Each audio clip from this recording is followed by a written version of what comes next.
손실극복 프로젝트 나만 믿고 따라와 2부 시작하겠습니다. 네. 최병훈 전문가님 그리고 김지훈 대표님과 함께하고 있고요. 2부도 종목 진단 계속해서 진행이 되니까 궁금하신 내용들 빠르게 남겨주시고 히든카드 기다리고 있고요. 네. 오늘도 목표가 달성한 종목들 기다리고 있습니다.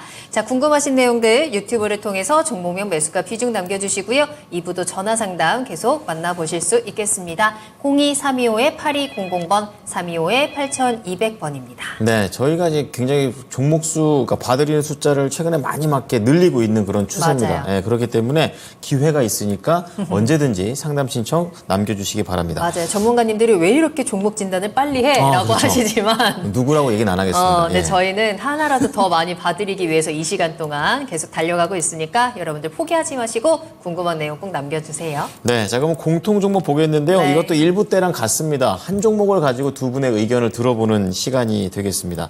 자, 지금 김외숙님께서 올려주신 네. 종목. 오늘 10% 이상 껑충 뛴 포스코 DX와 관련된 내용입니다. 매수가가요 34,500원. 잘 사셨네. 네, 좋습니다. 비중도 10%.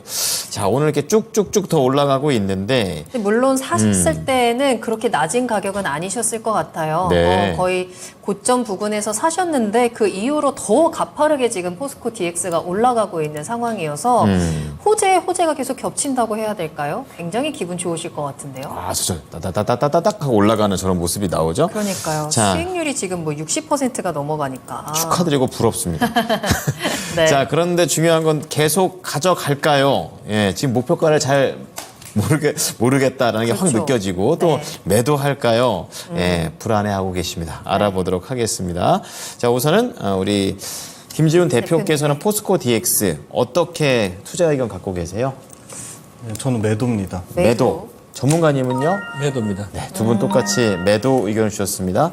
자, 그러면 김지훈 대표부터 포스코 DX에 대한 의견 부탁드립니다. 이게 그 상장 코스피 이전 상장 이슈로 올라간 네, 거잖아요. 그쵸. 그래서 물론 포스코 그룹의 이제 2차 전지 관련된 밸류 체인이 이제 아마 그 대거 이제 그 밸류대에서 밝힌 것처럼 네. 2차 전지 설비를 굉장히 본격적으로 증설을 하고 뭐 포스코 퓨처엠 같은 경우도 전년도에 비해서 50% 넘게 캐펙스를 늘리고 포스코 홀딩스 차원에서도 그룹사 차원에서도 이 소위 말하는 2차 전지 관련된 그 뭐 아르헨티나도 있고 캐나다 퀘벡도 있고 북미도 있고 유럽도 있고 이런 공장에 들어가는 일종의 모든 뭐 자동화 설비나 엔지니어링 관련된 거는 상당히 모멘텀이 좋죠. 그리고 수주도 뭐 전년 대비해서 30% 넘게 늘어나고 내년도 최소한 뭐 2조 6천억에서 2조 8천억 정도 수주 체력은 아마 있는 거고. 네. 근데 그게 뭐 주가에 반영이 안 되냐? 저는 그거는 아닌 것 같거든요. 사실 주가에 좀 상당 부분 반영이 된 것 같고. 이거를 어떤 모멘텀으로 투자하시는지는 모르겠지만 뭐 단기적으로 이런 그 이벤트에 있어서 이렇게 올라간 거는 사실 저는 정리하는 게 맞다고 보고 있고요.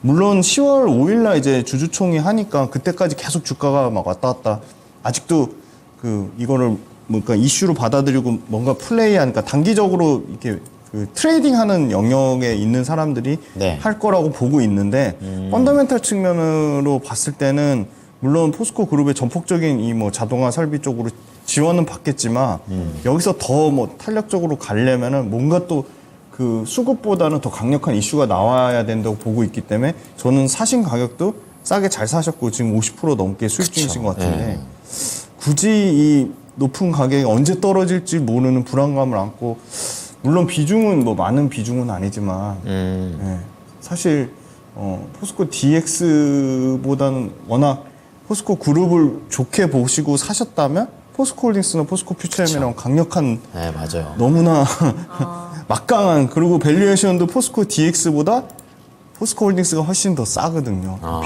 비교 불가하기 때문에. 그렇죠. 그래서 저 같으면은 전 전량 매도할 것 같습니다. 그렇군요. 근데 가격이 너무 세가지고 그래서 이거 DX 선택하신 거 아닌가 좀 이런 생각 듭니다. 자, 그러면은 우리 전문가님께서는 어떻게 포스코 DX 보십니까?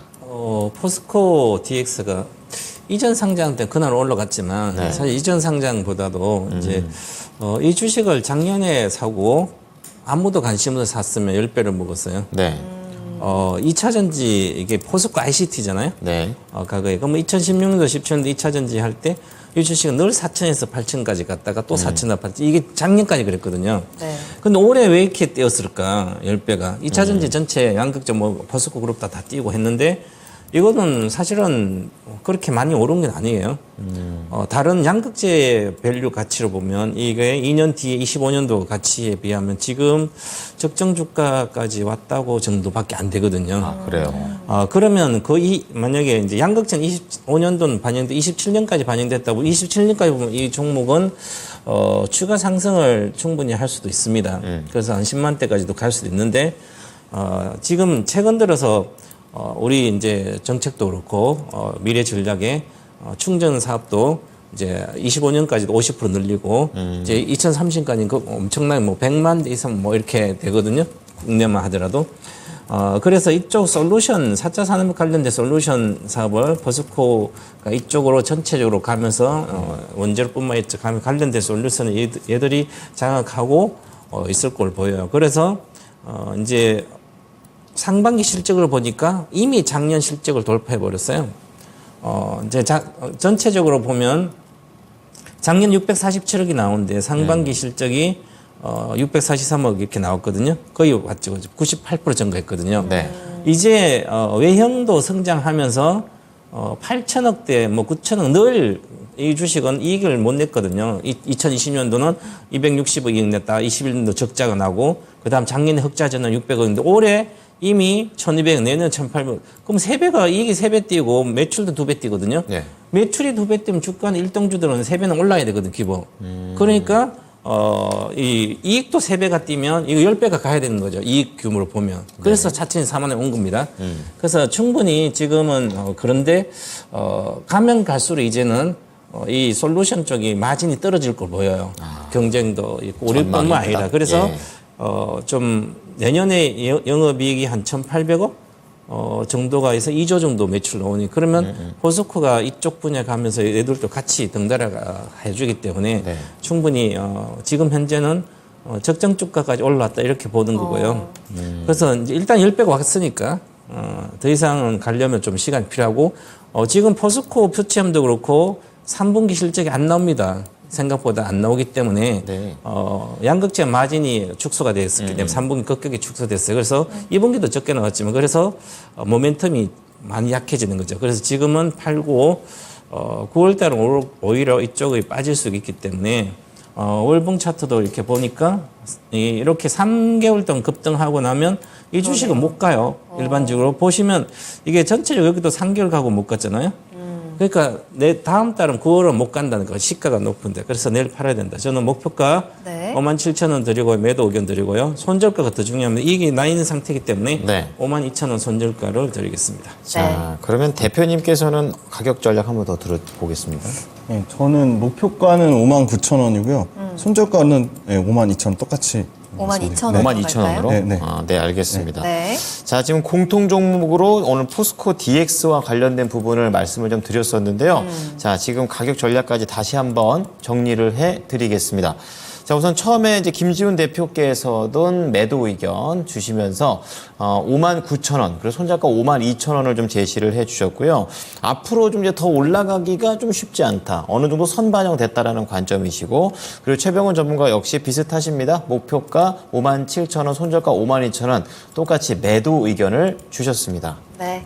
자, 포스코 DX 수익 충분히 챙기시면서 잘 대응해 보시길 바라겠고요. 네. 저희는 다시 한번 스피드 종목 진단으로 이어가겠습니다. 2부 시작하면서도요, 많은 분들이 지금 종목을 빠르게 남겨주고 계세요. 특히나 포스코 그룹들도 지금 많이 올라오고 있는 것 같은데, 여러분들 그러네요. 어떤 종목이든 좋으니까 종목명 매수가 비중 꼭 같이 남겨주시고, 매수하고 싶으신 종목들 꼭 미리 점검하셔야 됩니다. 지금 시장이 꼭 내가 생각하던 대로 또 내가 그럼요. 알고 있던 이론대로 맞아요. 움직이고 네. 있지 않기 때문에 네네. 그 안에 숨어있는 정말 미묘한 그런 방향성, 흐름들을 저희가 잘 포착을 해야 될 것 같거든요. 궁금하신 종목들 매수 문의 꼭 남겨주시고 전화로는 조금 더 자세한 이야기 나눠볼게요. 02-325-8200번입니다. 325-8200번 활짝 열어두겠습니다. 자, 그러면은 말이 끝나기 무섭게 전화가 와 있는데 방금? 좋아요.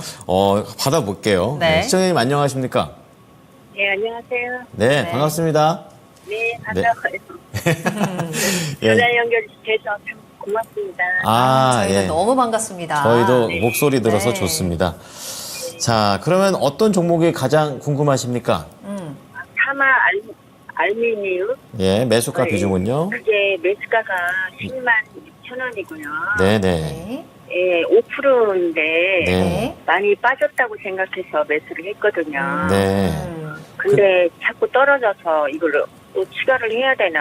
그러게요. 이게 사마민이 그냥- 오르고 난 다음에 좀 밑으로 내려갔을 때 매수를 하셨는데 그 말씀대로 이제 그 가격대보다 더 내려가 버리니까 또 이게 또 문제가 되는 것 네, 같습니다. 그래서 이게 또 얼마까지 또 내려가나. 네네. 언제 좀 더 한 5%를 더 사고 싶은데요. 추가 매수 생각도 있으시군요. 그래요. 예. 예, 알겠습니다. 그럼 사마 알미늄 네. 어떻게 해봐야 될지 김지훈 대표 연결을 해드릴 테니까 자세하게 한번 상담 받아보십시오.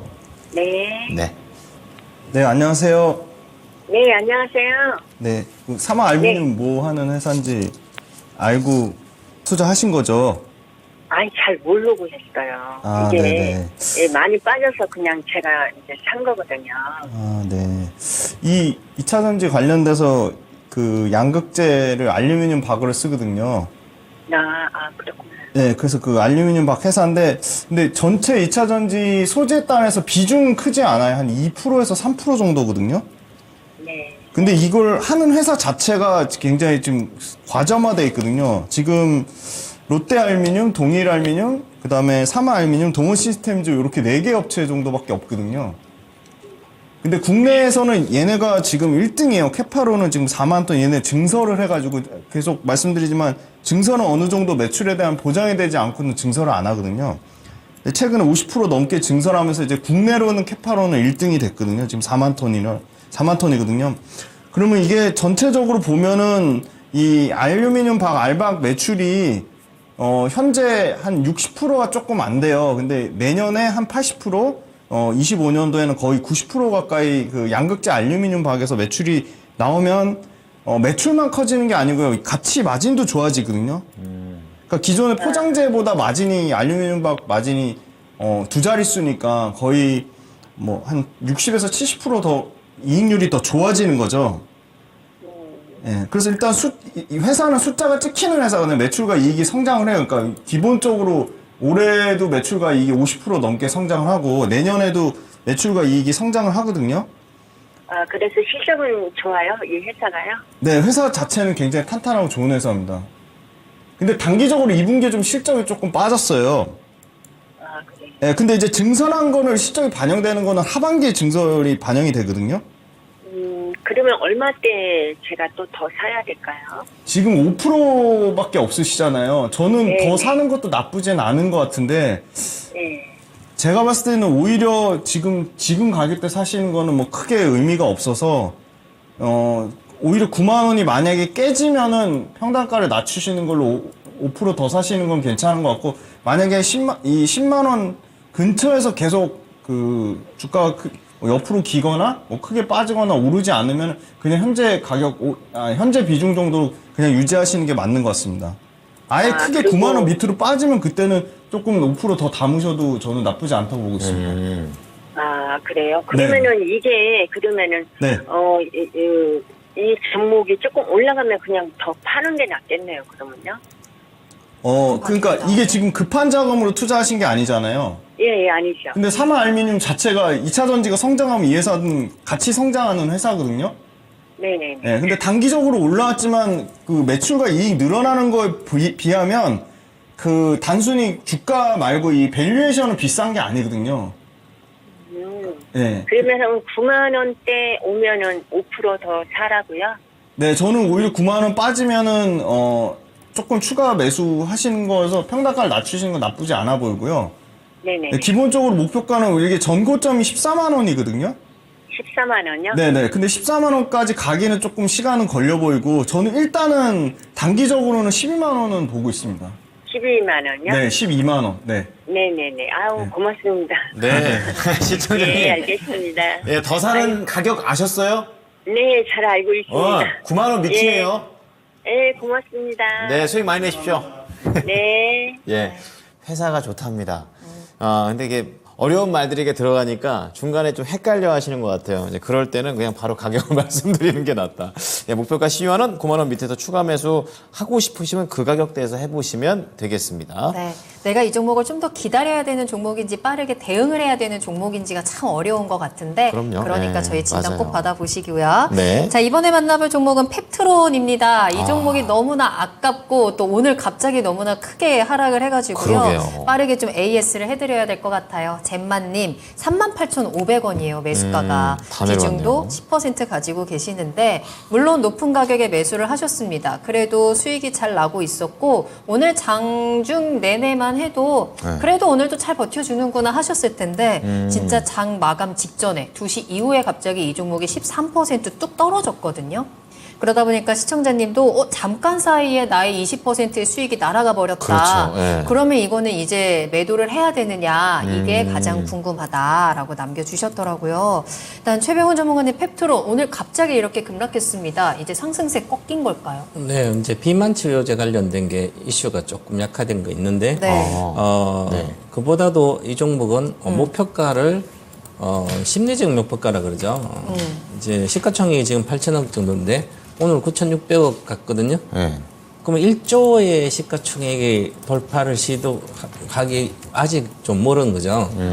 그런데 그래서 9천억대 가면 일단 네. 9,300억에서 9,800억 가면 시가총액 보고는 일단 목표가 온 거예요. 네. 이거는 이제 적자 기업이지만 이제 신약 개발하는 회사고 네. 펩타이드 계열의 최고의 회사예요. 그러니까 비만 치료제 원천 기술을 갖고 있는 그러니까 당뇨 관련된 거, 이 당뇨 치료제도 이제 하고 이 펩타이드 계열의 공학을 잘 해야만 이 당뇨 같은 이런 거를 혈관 관련된 질병들을 정복할 수 있거든요. 그렇군요. 그래서 이제 이 기업은 그쪽 분야의 최고라서 이제 주가가 잘 올랐습니다. 그랬군요. 요즘 이제 미국의 뭐 비만 그 치료제 때문에 그 이제 일라이 덴마크도 일리, 뭐 덴마크의 그 노보드 디스크 그 회사도 전체에 막 돌파한다 그러잖아요. 전체 시가 그 정도로 이 시장이 뜨거운데 인구가 비만 인구가 뭐 10억 정도 되면 시장 그만큼 크니까 그렇죠. 그래서 이런 것은 오늘 빠진 이유는 이제 잘 가다가 충분히 아직 저는 더 갈 거라고 보지만 조정을 들어가서 조정을 받고 가야 된다 지금은. 네. 그래서 오늘 9,600 시가총 와가지고 빠졌다 이렇게 보시고요. 47,000 그리고 이게 기술적으로 보더라도 지난번 여기 고점 2018년도 1월에 고점에 20%를 돌파를 못했습니다. 그래서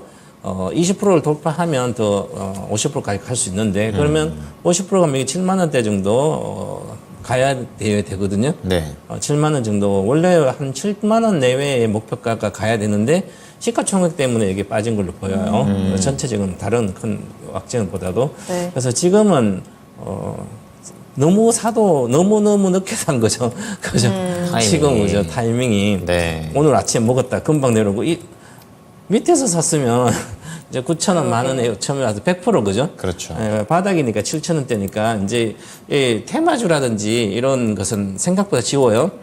만약에 뭐 신성 델탈 테크를 한다 그러면 딱 하면 이게 3배 5배 이렇게 정해집니다 이게. 그러면 12,000원 내에서 시작됐으니까 6만 가면 파면 되는 거예요. 아무 생각하지 마. 5배 왔으니까. 곱하기 해서. 그죠. 이 곱하기면 되거지. 그래서 어느 정도 시점, 그럼 이 정도는 신규 등록주라서 그걸 잘 모르니까 어디가 저가인지 그렇죠. 시적자 모르니까 시가총액을 봐야 되는 거예요.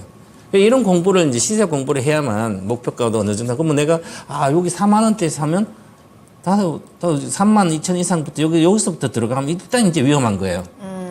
5배 온 상태니까. 그래서 처음에 7,000원 시작 15,000원 가면 더블 가면 잘못 가잖아. 그죠? 그쵸. 거기서 15,000원 더블이 아니라 2배 가면 무조건 3배는 가니까 네. 이렇게 생각하면 2배 이상 갔을 때 그때 다 질러도 리스크가 없는 거예요. 3배는 가니까 테마주로. 네. 그죠? 그런 식으로 가면 실주 2주식은 여기서 사야 되는 거죠. 여기서 갈 때 요 봉에서는 무조건 다 질러도 리스크가 제로입니다. 그럼 여기가 7월 18일이잖아요. 지금 2만 원, 16,000에서 2만 원까지 다 질러도 그걸 안 깹니다. 조정받을 때. 네. 그러니까 이런 이제 어떤 매매를 할 때는 그런 공부를 다 해야 되는 거예요. 안 그러면 대충 하니까 본전이 다시 그죠? 그럼 내일부터 몰릴 가능성이 높거든요. 그래서 지금은 저는 손절가 22평선 보고 드리겠습니다. 35,000 손절 비중 축소나 손절하시고 만약에 다시 돌파한다면 45,000원 안착하면 7만 원 목표가 드리겠습니다. 조금 아쉽기는 해요. 지금 매수가가. 그렇죠. 지금 대응 네. 타이밍이 조금 불안합니다. 35,000원 일단 손절가 드렸으니까요. 손실 크지 않게 빠져나오시길 바라겠고요. 그래도 충분히 더 길게 갈 수 있는 종목이기는 합니다만 지금은 여러 가지로 조금 타이밍이 맞지 않았다라는 점을 참고하시면 되겠습니다. 네, 전문가님처럼 공부하면 이게 다 쉽게 되나 봐요. 시세 형성 원리라고 네. 이걸 공부를 해요. 제가 이제 작년 8월 달에 배워서 하는데 다 해드렸어요. 시세 형성 원리에서 거기 딱 보면 포스코 인트가 나오거든요. 그건 봐야겠네요. 그 포스코 인트가 그때 2만 원이에요. 그러면 이건 사고 이제 실적도 좋아지니까 25년까지 들고 가면 무조건 몇 배가 나기 때문에 그러니까 2만 원에서 9만까지 오잖아요. 주식이. 포스코 홀딩스도 작년에 제가 배워서 궁금해졌어요. 해드렸거든요. 네. 70 최고가 돌파한다. 이제 25년까지. 그런 거군요. 실적과 차트 여러 가지 목표가 심리적 목표가 다 봐서 하는 공부를 해야 됩니다. 우리 배워야 산다고 잘 가르쳐주고 있잖아요. 전문가들이. 제목이 참 좋아요. 네, 네. 저희가 시장에서 살 수 있는 방법을 한번 찾아봐야겠다 이 생각 좀 정말 듭니다. 오랫동안 또 투자하시면서 네, 터득한 내용들이기 때문에 꼭 한번 믿고 공부 잘 하시면서 따라가 보시면 좋을 것 같네요. 네, 자 다음은 전화 받아보겠습니다. 네. 시청자님 안녕하세요. 네, 안녕하세요. 반갑습니다. 네, 예, 반갑습니다. 예.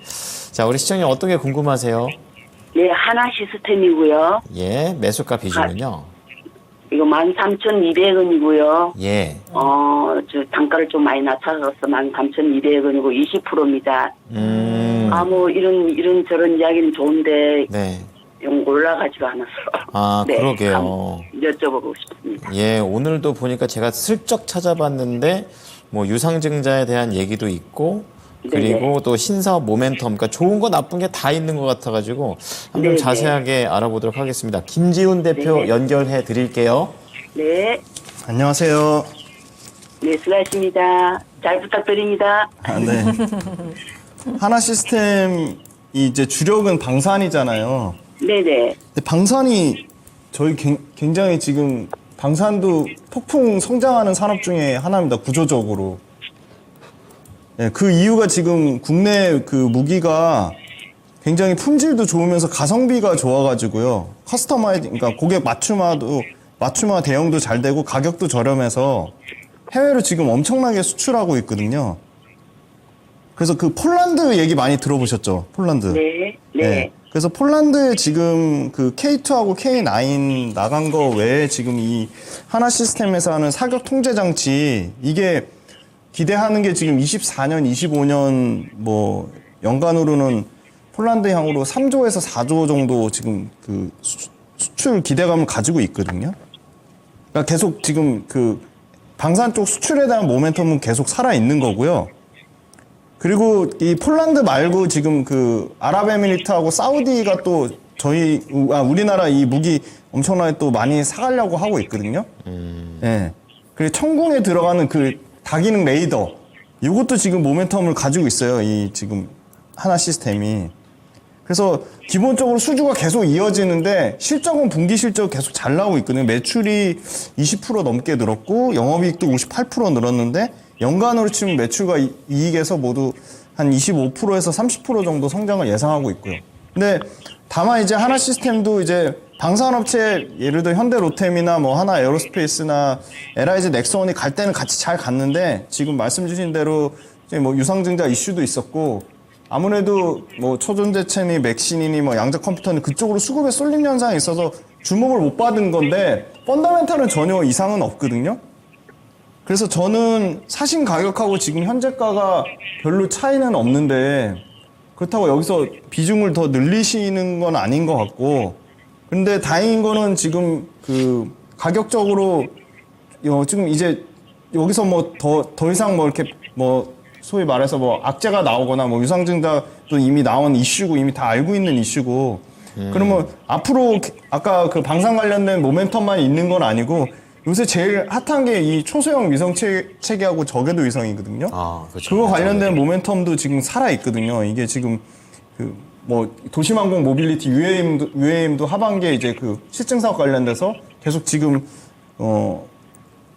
개발해서 지금 양산하는 그 시제품 테스트를 하고 있고요. 그래서 이슈는 살아 있는데 어찌됐건 뭐 수급의 쏠림 현상 완화되면서 전 산업으로 다 이게 확산되기는 좀 어려울 거라고 보고 있고요. 그래도 다행인 건 외국인이 지금 계속 지금 거의 한 달 내내 잘 지금 안 들립니다. 조금 더 크게 또 네, 한번 네. 갑자기 안 말씀드릴까요? 예. 갑자기 안 그냥 들린다고. 말씀하셔도 외국인이 돼요. 지금 방송으로 그래서 보셔도 계속 돼요. 수급적으로는 네. 한 달 내내 지금 폭풍 순매수를 하고 있거든요. 그래서 저는 팔진 마시고 대신에 손절가를 좀 짧게 잡으시는 게 좋을 것 같아요. 최근 단기 바닥은 12,800원이거든요. 그래서 12,800원이 깨지면 비중을 절반 이상 줄이시고 만약에 13,000원 이상에서 유지가 된다면 네. 예, 전고점이 일단 15,200원 선까지는 일단 보유를 하자고 말씀드리겠습니다. 네. 자, 한화 시스템, 이제 K방산의 또 대표적인 주자 중에 하나가 되겠습니다. 심플하게 가격 전략만 도와드릴게요. 목표가 15,200원, 그리고 손절가 12,800원 이렇게 될 테니까요. 잘 대응해 보시기 바랍니다. 네, 저희 다음 상담 바로 이어가 볼게요. 최현선님 반갑습니다. 롯데 쇼핑 한번 살펴볼 건데요. 네네. 78,600원에 15% 가지고 있어요. 롯데 쇼핑 지금 매수하신 가격대를 보자면 아마 이게 많이 내려온 다음에 횡보하는 구간의 가격대가 그 78,000원의 가격대거든요. 횡보하다가 좀 다시 반등을 했으면 좋았을 텐데 조금 더 아래로 내려옵니다. 그래도 이 중국 관광객 허용에 대한 모멘텀을 가지고 좀 반등을 기대하셨을 것 같은데 그 힘이 좀 또 많이 빠져 있는 상황이라서 또 손실 구간에 계시거든요. 롯데 쇼핑 앞으로 어떤 모멘텀을 기대해 볼 수 있을까요? 아마 이제 단체 감각 허락에 대해서 지난번에 사신 것 같아요. 7만 원대니까 18월 달에 최근에 그죠? 사셨어요. 그래서 내려왔는데 네. 요게 이제 롯데 단체 가격에 많이 오면 와서 쇼핑하니까 롯데 쇼핑 이렇게 생각하면 단순한 거죠. 그래서 공부를 해야 됩니다. 그래서 일단 단체 가격에 오면 일단 호텔은 잘 나가겠죠. 그럼 호텔도 그 객실을 파는 것도 그렇지만 네. 뭐 코로나 시절 객실은 잘 나갔으니까 호텔 사업들 주로 면세 사업, 면세장 맞아요. 있잖아요. 네. 그죠? 그래서 거기서 돈이 그 나오는 관련된 사업이 이제 되는 거고, 이제 그 다음에, 이제 백화점 같은데, 네. 그 판매하면 요 백화점이나 이런 데서 다 백화점이나 마트 이런 건데, 그러면 그 판매 수수료, 좀 유통 수수료 받는 건데, 실제로 보면 화장품이면 화장품은 뭐 아무래도 그러면 걔들은 직접적으로 팔리니까 네. 마진이 더 많겠죠? 그러면 화장품을 사든지 아니면 호텔을 호텔실을 사든지 그게 더 나은 거죠, 쇼핑은. 근데 이 쇼핑이 이제 롯데 쇼핑 구조적으로 이게 주가가 이게 소비가 안 되는 2011년부터 계속 빠졌죠, 이렇게. 빠지니까 롯데 쇼핑에는 롯데마트도 있고 할인존도 있고 있잖아요, 그죠? 그럼 이게 애들이 적어지니까 할인존도 잘 안 되는 거예요. 뭐 옛날 홈플러스부터 이런 거 거의 주변에 없어졌잖아요. 맞아요. 다 저기 신도시로 가서 애들이 거기 있으니까. 그러니까 이제 그러고 뭐 롯데쇼핑은 또 사드의 피해였잖아요. 네, 그렇죠. 그러니까 점포를 정리해야 되잖아요. 그러니까 정리하면 자산 손실이 발생되잖아요. 그 단기 순이익 적자가 계속 나는 거예요. 그래서 보시면 자산을 이게 주식을 그냥 하는 게 아니라 보면 적자가 그 단기 순이익 적자는 20년도에 6,800억, 21년도 2,700억대, 작년도 3,100억이, 올해 이제 2,200 흑자 전환됩니다. 영업이익은 꾸준히 났습니다. 3,400, 2,000원 났는데 영업이익은 좀 줄었지만 그래도 나요. 이익은 장사에서 장사는 나는데 장사 이외에 뭐 자산 매각이나 투자라 이런 거 관련된 게 손실을 본다는 게 점포를 정리하는구나. 이렇게 간단히 생각할 수 있는 거잖아요, 그죠? 그렇죠. 그러면 이게 단기 순이익이 잘 안 나온 거예요. 그래서 이제 거의 정리가 거의 구조적으로 거의 끝났으니까 롯데도 올해도 부동산 매각 거의 끝나 이제 흑자 전에 올해 되면 이제 내년부터는 좋아져요. 단기 순이익 자체도 좋아지고 영업이익은 계속 이제 소비가 더 다시 좋아지니까 이제부터는 좋아집니다. 그 구조 조정은 이제 거의 완료돼 가니까 이제 영업이익도 올해 5천억 정도 내년 6천억 늘잖아요, 그죠? 그럼 이제부터는 주식도 많이 빠졌으니까 이런 게 사놓고 있으면 이제 올라가는 타이밍이 되는 거죠. 내년에 경기가 조금 회복된 다음에 같이 전체적으로 이런 주식도 쭉 올라갑니다. 어느 정도까지 낙폭 되니까 기본적으로 이렇게 되면 7만 원짜리니까 기본적으로 50%는 거의 갑니다. 바닥에서. 그러면 5만 원대니까 한 10만 원대 다시 올라가겠죠. 그럼 내년까지 기다리면 충분한 수익은 날 거예요, 이제 모든 악재들은 사라졌다. 중국하는 단체 관광 호용도 이제 처음 이렇게 하잖아요, 그죠? 네. 그럼 사드에 가는 피해도 다 이제 해소가 되는 거죠. 이제 소비하는 그 부양이 급하니까. 그래서 롯데가 사드 관련된 가장 큰 피해를 입은 기업이었는데 그다음에 소비도 안 되는 그런 시대에서 오프라인에 이제 그런 것도 다 구조조정 끝났기 때문에 이제부터는 좋아지기 때문에 좀 길게 보유를 하시고 손절할 필요는 없을 것 같고 저는 목표가를 최근에 돌파는 이건 돌파할 걸 보이기 때문에 기본적으로 8만 원대는 올라갈 걸로 보이고 단기적으로는 8만 원이고요. 길게 보면 장기적으로 보면 기본적으로 한 12만 원 정도까지는 내년까지는 갈 수 있지 않을까.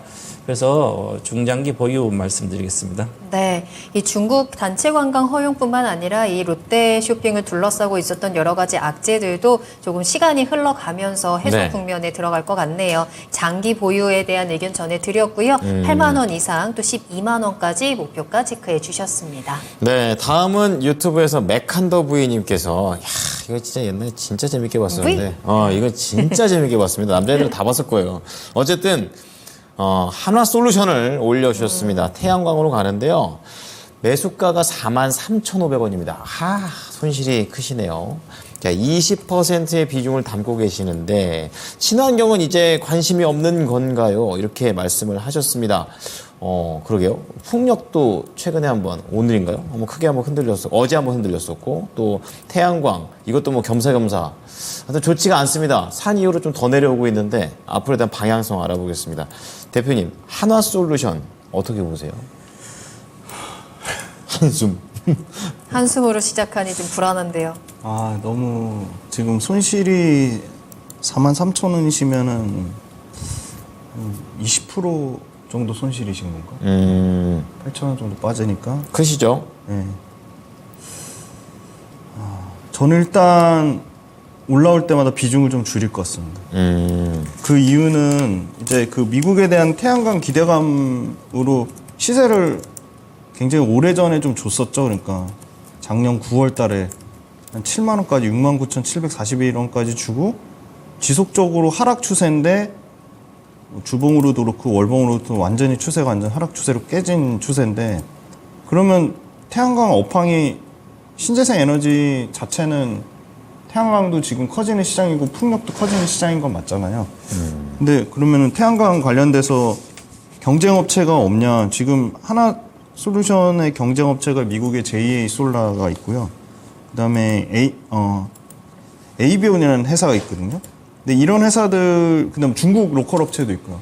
이런 회사들이 아직까지도 증설을 엄청나게 늘릴 물량이 JA 솔라 같은 경우는 2기가와트, 에이비온 같은 경우는 0.5기가와트, 중국 로컬 업체도 한 1.5기가와트 정도 그 그러니까 증설을 하면 당연히 공급이 늘어나니까 가격이 떨어질 수밖에 없는 거고 실제 태양전지 모듈 가격이 연초에 0.5와트당 0.25불에서 지금 0.1불 밑으로 떨어졌거든요. 40% 넘게 가격이 빠졌거든요. 근데 물론 태양광만 있는 건 아니고 이제 그 화학 기초 석유와 관련된 부분이 여전히 매출과 이익에서 40% 넘게 차지하는데 그래도 다행인 거는 마진을 잘 받는 PVC나 가성소다 쪽, 이 일반 기초 석유학 제품, 소위 말하는 폴리프로필렌, 폴리에틸렌, 뭐 이런 뭐 폴리카보나이트, 카보나이트 이런 쪽보다는 훨씬 마진은 좋은데 PVC나 가성소다의 이 전방산업 PVC 같은 경우는 건설 쪽이고요. 네. 가성소다는 뭐 여러 가지가 있습니다. 뭐 기초 산업 소재로 쓰이는 건데 이 고마진의 이 기초 석유학 제품조차도 지금 과거에 비싸게 1월 달에 연초에 사놓던 고가 원료 투입한 것 때문에 스프레드 마진이 지금 0마진이 나오고 있거든요. 네, 안 좋군요. 네, 근데 계속 안 좋아지는 건 아니고 최소한 10월 달까지는 좀 안 좋아질 것 같거든요. 고가에 비싸게 산 원재료가 소진이 돼야지 그렇죠. 어찌됐건 스프레드 마진을 일으키는데 0마진 나는 스프레드 구조가 10월까지는 이어질 거라고 보고 있어서 안타깝지만 이제 태양광에 대한 기대감을 더 가지기는 조금 시간이 오래 걸릴 것 같고 그 태양광에 대한 기대감이 살아나려면 경쟁업체들의 증설 물량이 끝나는 시점인데 최소한 올해 하반기나 내년 상반기까지는 계속 좀 증설이 이어질 것 같고 증설 물량이 끝나는 것보다 더 빠르게 반등 나오는 시점은 이 태양전지 모듈 가격의 상승인데 태양전지 모듈 가격이 지금 45% 정도 빠진 입장에서 급격하게 반등 나오기는 좀 어려울 것 같아서 저는 뭐 손실이 엄청 뼈아프고 안타깝긴 하지만 철저하게 기회비용 관점에서 보면 저라면 아무래도 이게 뭐 소위 말하는 다시 주도주로 되기는 또 힘든 상황이고 그래서 딱 이게 뭐 정해놓고 이렇게 뭐 바로 그냥 손절을 하기는 어려울 것 같고 저라면 종가 기준으로 뭐 3% 아니면 뭐 5% 이렇게 정해놓고 올라올 때마다 계속 조금씩 계속 정리를 해서 그 마련한 현금으로 지금 시장의 트렌드에 맞는 종목으로 갈아탈 것 같습니다. 네. 자, 하나솔루션은 경쟁의 소용돌이 그리고 주도주가 되기에는 약간은 지금 힘든 부분들이 있습니다. 그러니까 조금씩 올라올 때마다 매도를 하셔가지고 이건 이제 기회비용의 차원입니다. 개인 투자자 입장에서는 또 되게 오래 기다리고 이게 쉽지가 않기 때문에 그것에 맞춤 전략으로 말씀을 드렸으니까 참고해 주시기 바랍니다. 네, 저희 다음 종목은 LG화학 볼 건데요. 조기봉님이 지금 진단 신청을 예. 하셨는데 좀 약간 화가 나신 것 같아요. 진정하시고요. 답답하다. 자, 일단은 조기봉님께서 LG화학을 매수하신 가격은 한 달 전에 69만 원에 매수를 하셨고 비중도 30%로 좀 든든하게 담으셨습니다. 그런데 왜 아직까지도 LG화학의 주가가 포스코홀딩스보다 싼 거냐? 나는 이 부분이 이해가 안 된다라고 남겨주셨고 아니 그리고 여기저기에서 포스코홀딩스에 대한 설명은 많은데 네. LG화학에 대해서는 누가 말해주는 사람이 없습니다. 자세한 진단 부탁드려요 라고 남겨주셨더라고요. 왜 LG화학을 소외하냐? 포스코홀딩스보다 나는 LG화학을 믿는다. LG화학도 좀 봐줘라. 마음은 지금, 알겠습니다. 예, 무슨 말인지. 지금 간곡하게 지금 부탁을 하셨는데 자 진정하시고 저희가 한번 LG화학에 대해서 자세하게 설명해 드릴 테니까 꼭 들어보시길 바라겠습니다. 최병호 전문가님, LG화학입니다. 오늘 종가를 보면 LG화학이 단순 가격은 더 비쌉니다. 그러니까 시가총액 기준으로는 이제 LG화학이 41조고 포스코홀딩스 49조니까 LG화학이 더 싼 건 맞죠, 그죠? 그러네요. 네. 그런데 실제로는 포스코홀딩스 LG화학이 실적은 더 좋아요. 단순 비교하더라 좋은데. 근데 시가총액이 그러면 41조 LG화학, 포스코홀 49조. 사실은 이제 왜 그러면 LG화학은 LG 에너지 솔루션 밑에 있는데 그것도 네. LG화학도 양극재도 하는데 맞아요. 이건 포스코보다 안 갈까? 맞아요. 포스코홀딩스는 포스코홀딩스의 자회사가 양극재 이제 포스코 부처임 있잖아요. 그렇죠. 그다음에 인프라 포스코 DX도 있고 네. 관련돼 있고 그다음에 포스코 자체에서 리튬뿐만 아니라 니켈 뭐 관련된 모든 자체. 원자재를 자체 25년도 조달해 사기 수직계열 다 돼 있잖아요. 예. 근데 LG화학은 그게 아직 부족하죠. 수직계열. LG화학 수직계열 원료 이렇게 확보하는 게 네. 부족한 상태고 그다음에 LG화학은 화학사업부가 45%, 그다음에 친환경 관련 45%예요. 그럼 포스코 홀딩스도 철강이 45%고 친환경 인프라가 45%예요. 사업 구조로 보면 비슷비슷한데 그렇죠. 그럼 올해의 주가가 상승은 양극재만 간 게 아니라 네. 원료 관련된 즉 물가가 높고 원자재가 높은 가격이니까 그렇죠. 리튬뿐만 이 원료를 많이 수직계열한 회사들이 주가가 뜬 거잖아요. 리튬주도 엄청 떴잖아요, 그죠? 이게 확실한 그런데 차이점이군요. 그러니까 포스코홀딩스는 감는 거고 이것은 못 간 그렇네요. 거죠. 그러면 장기적으로 LG화학도 잘 가야지. 뭐 화학이 지금 업황이 안 좋잖아요. 그렇죠. 화학은 실적을 예측해도 그 실적이 좀 불투명합니다. 철강보다 더. 그러면 지금 우리 철강은 포스코 홀딩스 철강은 후판 조선 앞으로도 계속 몇 년 좋죠? 자동차 지금 괜찮죠? 거기서도 밀리네요. 그렇죠. 거기서도 밀리는 거예요. 네. 업황의 실적의 불투명이 덜 하다는 거죠. 네. 그러니까 화학은 아직 중국이 경기가 나빠지니까 이 절반의 화학은 불투명하니까 이렇게 예측치가 나는 믿을 수 없다 이렇게 될 수도 있는 거죠. 그렇죠. 계속 올해 중국 때문에 화학 좋아지는 안 좋아졌죠. 그래서 LG화학이 더 싼 거죠. 당연히 싸야 되는 거죠. 시가총액 보면. 이해가 그리고 됩니다. 25년도 이후로 봤을 때는 포스코홀딩스는 포스코 그룹 완벽히 바뀌었습니다. LG화학은 우리 아이가 바뀌어서 이런 게 아니라 포스코홀딩스가 바뀐 거죠. 그렇죠. 완벽히 바뀌었다. 그래서 포스코홀딩스가 더 주가 시가총액이 더 높아야 되고 LG화학보다는 최소한 30% 높아야 되는데 그러면 지금 한 20%도 높거든요. 네. 그러면 지금부터 가더라도 만약에 포스코홀딩스가 더 시세가 나야 되는데 그래서 보시면 차트도 마찬가지지만 LG화학은 지금 저 밑으로 가고 있지만 포스코홀딩스 저 위에 있잖아요. 물론 많이 올랐다고 주식이 빠지는 건 아니에요. 그럼요. 같이 그래서 이제 주식을 보면 그렇고 일단은 저는 LG화학 우리 이 방송을 계속 들었으면 네. 69만 70만 73만 원 목표 가지고 거의 두 명 다 매도하라 그랬거든요. 그렇죠. 네. 70만 초반에. 예. 그리고 그걸 안 보고 혼자 고집하면 안 되는 거죠. 그럴수가. 네. 그래서 저는 지금은 많이 빠졌으니까 내년까지 보면 LG화학도 올라갈 걸 보여요. 이제 내년에도 배터리 셀에서는 상반기까지 모멘텀이 크지 않아요. 그럼 LG 에너지 솔루션 모멘텀 크지 않다는 거죠. 그리고 포스코도 마찬가지로 25년도 미리 26년도 썼기 때문에 모멘텀이 크지 않습니다. 네. 그래서 이제 단순히 좀 만약에 오래 기다리기 싫으면 네. LG가 또 반등할 때 매도를 하는 게 나을 것 같고요. 반등 목표가는 주봉상으로 보더라도 목표가는 본인 사신 단가가 이제 60 후반이니까 22평선 근처네요. 여기까지는 뭐 언제든지 갈 수는 있으니까 68만 원 정도까지는 언제든지 갈 수가 있습니다. 그래서 목표가 68만 원 드릴 테니까 가면 팔고 다시 재매수를 내려오면 하시는 게 좋지 않을까 보여요. 그럼 LG화학 팔아서 포스코 홀딩스로 가는 건 어때요? 안 되죠. 시청자님이 질문에 일본이 그것도 안 생각하는 되고. 것은 지금 털렸기 때문에 틀려요. 앞으로 생각 털려요. 그죠? 그러니까 공부를 해야 되는 거죠. 처음부터. 그래서 그러면 두 개 다 안 간다. 제가 금방 말해서 두 개 다 쉽지 않다고. 네네. 네. 알겠습니다. 자, LG화학뿐만 아니라 포스코 홀딩스까지 확실한 분석과 함께 또 전략 체크해 드렸고요. 반등 시 매도 의견 참고하시면 되겠습니다. 네, 자 2부에서는 종목 여기까지 보도록 하겠고 히든카드 갈 건데 우선은 유럽 증시 좀 상황을 보겠습니다. 네. 약간 이제 혼조예요. 혼조이고 지금 전체적으로 유럽 증시와 관련해서는 기업 실적이 잘 나온 건 좋은데 경제 지표가 살짝 경계감이 드는 이렇게 호황제가 겹치면서 네. 움직이고 있고 미국 증시 역시 우선은 3대 지수는 다 오르긴 하지만 크진 않습니다. 다우하고 나스닥이 한 0.23% 정도 왔다 갔다 하는 정도로 우선은 약간의 상승으로는 출발하고 있다는 점 체크해 보시기 바랍니다. 네. 자, 그럼 내일 9월 1일입니다. 내일 어떤 종목 잡으면 좋을까요? 히든카드 만나러 가보시죠.